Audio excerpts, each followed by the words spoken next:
Welcome to the Clapper Racing YouTube channel. Today's project is exhaust leak repair. As you can see, I've got the turbo manifold off on this side, which all I've used on this car is just stock truck manifolds with 2 1/4 V-bands welded on. I've had an exhaust leak for a long time, probably about 1.5 years, and I just neglected it because everything else is broke on the car. But I just welded it up right here. It was pretty big. It was probably a gap about that big, so should run a lot better now. Obviously that might be contributing to some underhood temperature rise, so maybe it'll run a little cooler. I'm not sure, but pushing exhaust gas up under the hood probably isn't the best thing for temperatures under here. So didn't take me long to take everything apart, so that's just one of the things I did. Also, I had a coolant reservoir over here. I removed that, got rid of all that junk. It didn't seem to help, so I just removed it. I've got a bleeder funnel, so whenever I fill and drain the coolant, I can just have the bleeder funnel up here, and I don't need all that junk. It had lines running everywhere. I never really liked how it looked, so I just took it off. So I plugged everything. I had some line coming from here, and I just ran the steam ports to the radiator, and I've got the upper and lower radiator hose, and that's all I've got now. I had T's and everything else going on here, so that's all gone. Looks better, I think. So I think I'm gonna roll with it like that and try to get this thing back together, and hopefully the exhaust leak is gone. But it should be, because that was a pretty big gap. So let's get this thing back together.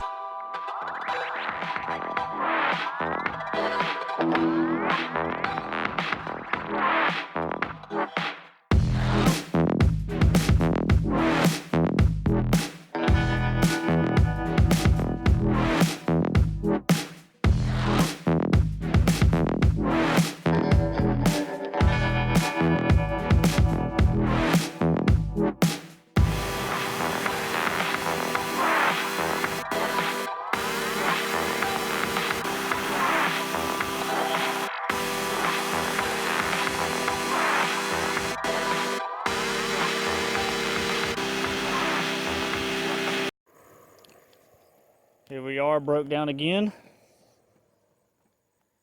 I'm battling a fuel pressure issue where this thing just kind of wants to do what it wants to do as far as fuel pressure goes. I've got to run both fuel pumps all the time, and it seems to be fine, but if only one cuts on, it's making low fuel pressure, and sometimes it'll just drop to 0 and cut the car off. So I don't understand what's going on, but I was driving down the road and lost all forward gears. Well, all gears, even reverse is gone too. So it almost sounded like I was cruising, just riding down the road, and it sounded like something in the transmission pump come apart. I don't know. But I really am needing to take a break, because this car is just non-stop, never-ending problems. I don't understand why this car hates me so much. But my wife is coming to get me. I'm like 5 miles down the road from the house. I was driving home from work, and she's bringing my Civic and a tow strap, and I'm just going to tow this thing back home and I guess sling the cover over it. But I don't know. Guess I had to pull the transmission out.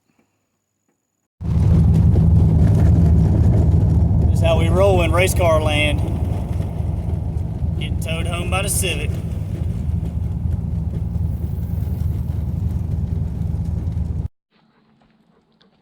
Well, obviously, like you've seen in the other video, she's broke again. I got the tow strap hooked up. I'm gonna hook it to the Civic, drag it up a little bit, try to get it more centered on my pad here. This is just where it landed whenever it messed up. So, goal is try to get the tranny out today, and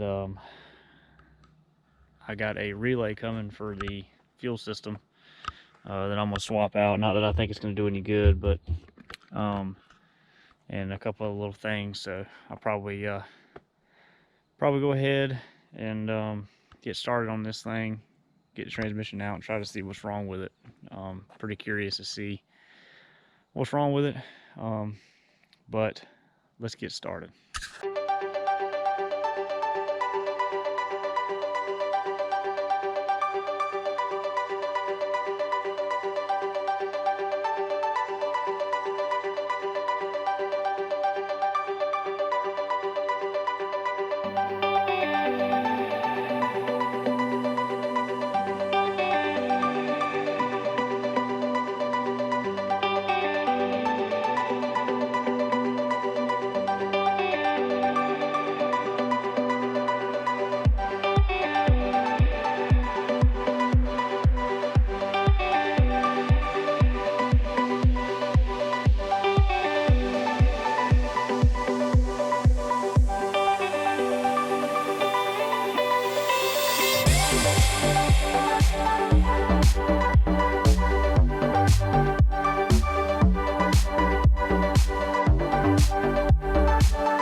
Got the transmission out.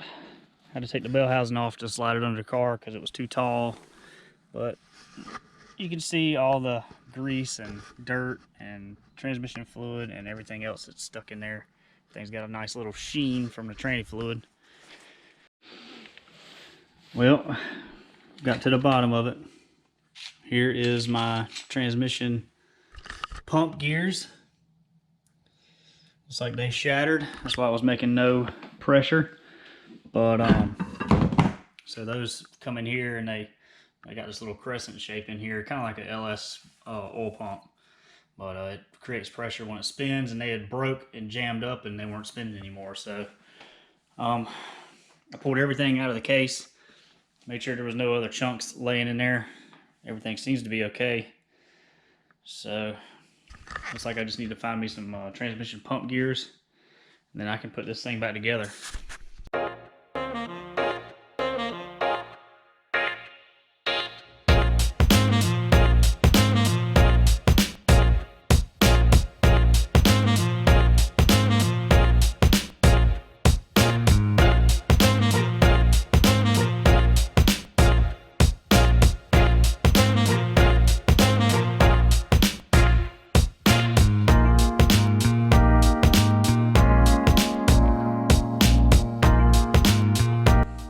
We got lucky with it being a Gen 4 motor, Gen 4 rods in it, so it can handle all the boost. This is Mr. Chuck here. So he is the owner of the 72 Nova that this is going in, and Been tearing it down today. Got the old cam out. Gonna put the new Elgin cam in there, and moving right along, making progress. Little update here on my transmission problem. It's been a few days since the last clips. I've got a new pump housing here. This is a little pump half. Got brand new gears in it. Been rebuilt. Also got all this ordered in. I got a new transmission pan gasket because I'm gonna pull the transmission pan off and make sure there's nothing in the pan. Got a new filter to go in the pan or on the transmission, and then I've got a pump seal and then some little O-rings for the bolts. Got a little bushing for the pump, and also this input shaft seal. So got them from Global Transmission Parts. So hopefully I can get the transmission together. I ordered a PTC converter. I contacted Dusty Bradford from PTC. Got one spec'd out for the setup, and hopefully that'll be here. He said they were 3 weeks out, so hopefully another 2.5 weeks or so I'll have that converter. But we'll see, and I'm gonna keep chugging along on Chuck's motor here. I got a package. I ordered all the gaskets from Brian Tooley Racing. Got all those gaskets here. I kind of just piled everything in a pile right there when we were done with it that day, but I have everything I need to finish the motor, put it back together. So I should be able to do that over the course of the next few days, and yeah, so making progress on some stuff around here. But that's going to be about it for this video. Hope you enjoyed it, and stay tuned for more. Thank you.